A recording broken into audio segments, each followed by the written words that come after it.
Assalamualaikum warahmatullahi wabarakatuh. Perkenalkan, nama saya Indah Duseni Rahayu dari Fakultas Ekonomi, jurusan Akuntansi dengan NIM 72114202009. Di sini saya akan menjelaskan dasar pada struktur organisasi dalam mata kuliah perilaku organisasi dengan dosen Bapak Prabowo Yudo Jayanto, SEMSA.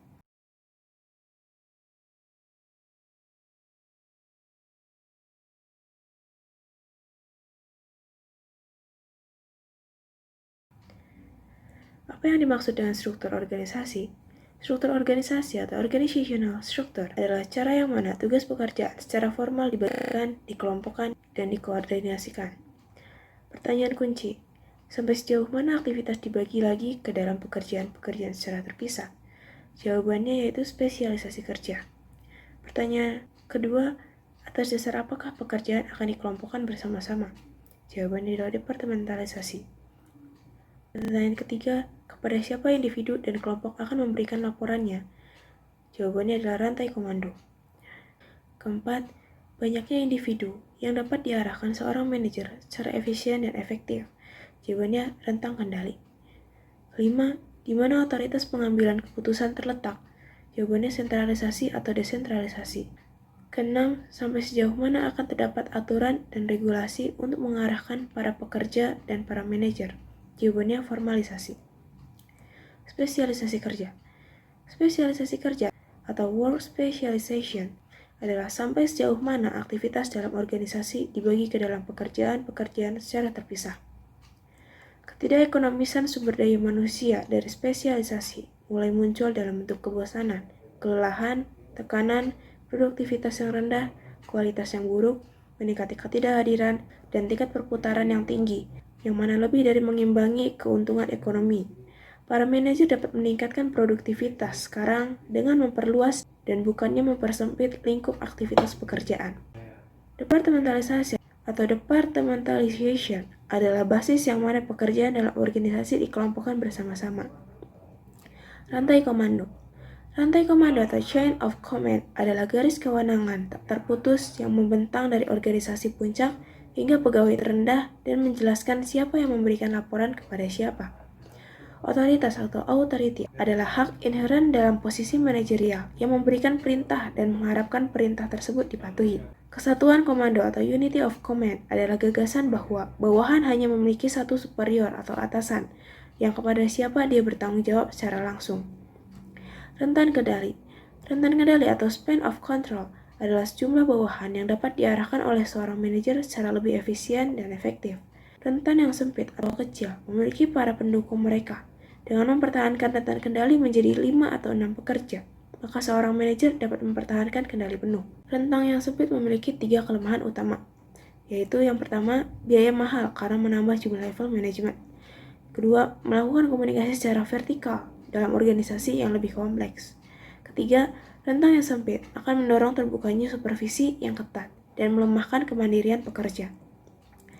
Sentralisasi dan desentralisasi.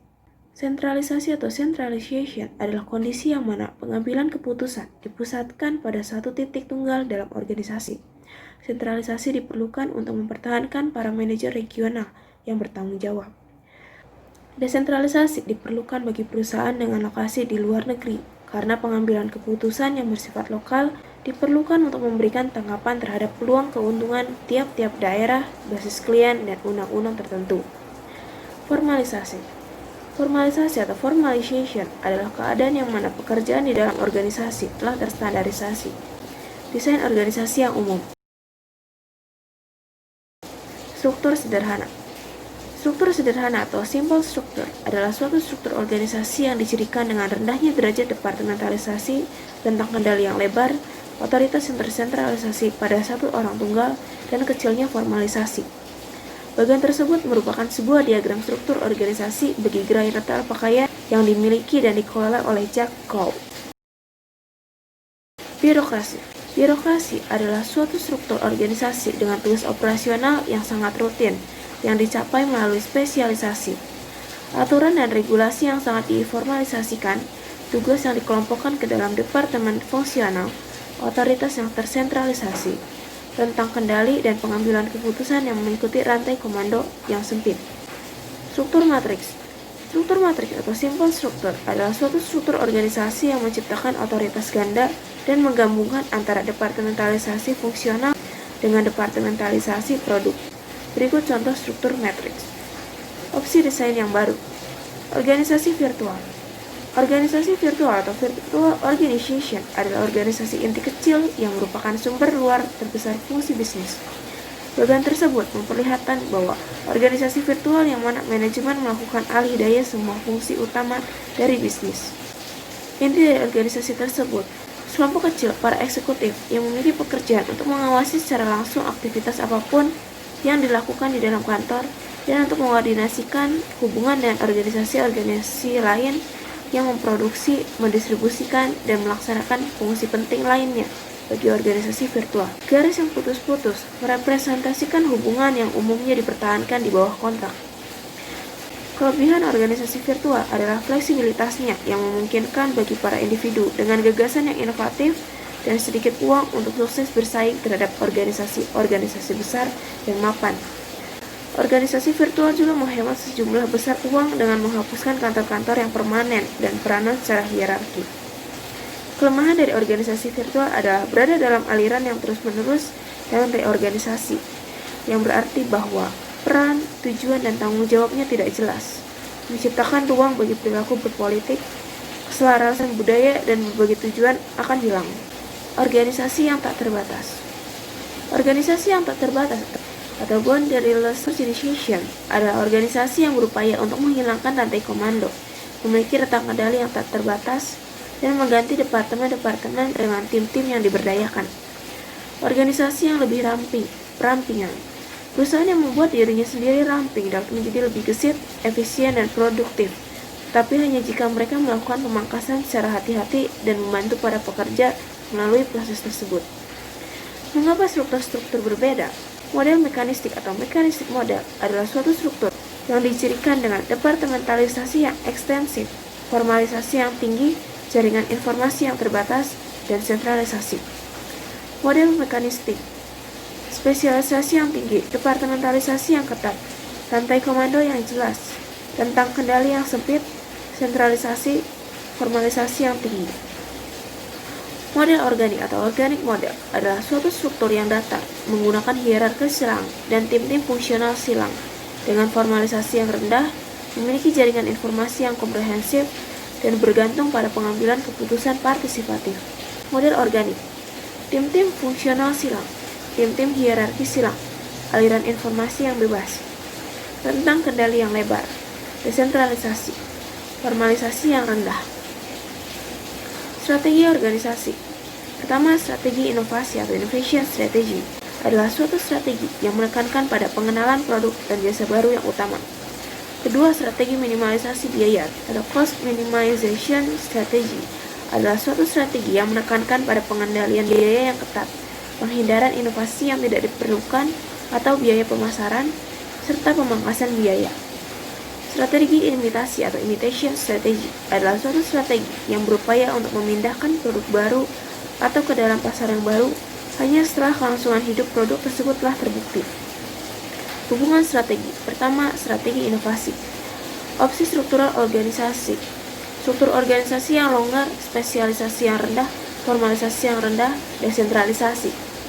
Strategi minimalisasi biaya. Opsi struktural mekanistik.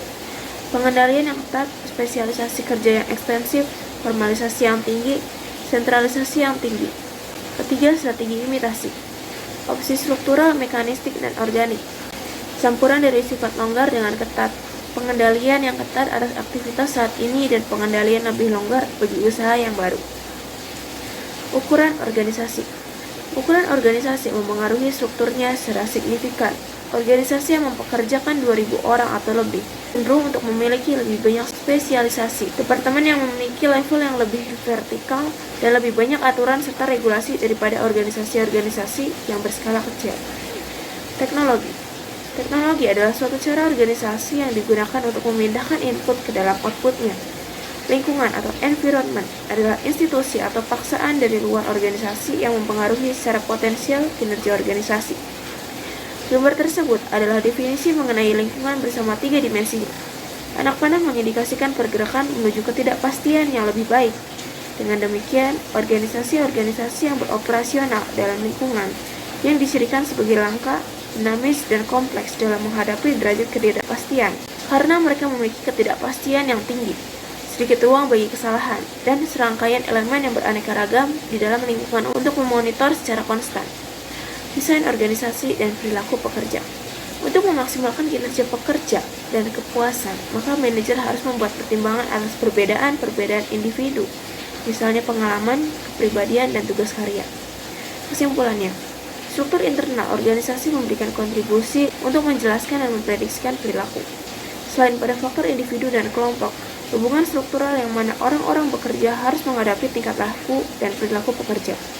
Sampai sejauh mana struktur organisasi dapat menurunkan ketidakjelasan bagi para pekerja dan menjelaskan kekhawatiran mengenai apa yang harus saya lakukan, bagaimana saya harus melakukannya, kepada siapa saya memberikan laporan, kepada siapa saya harus pergi jika saya memiliki permasalahan. Penyebabnya yaitu strategi ukuran teknologi dan lingkungan.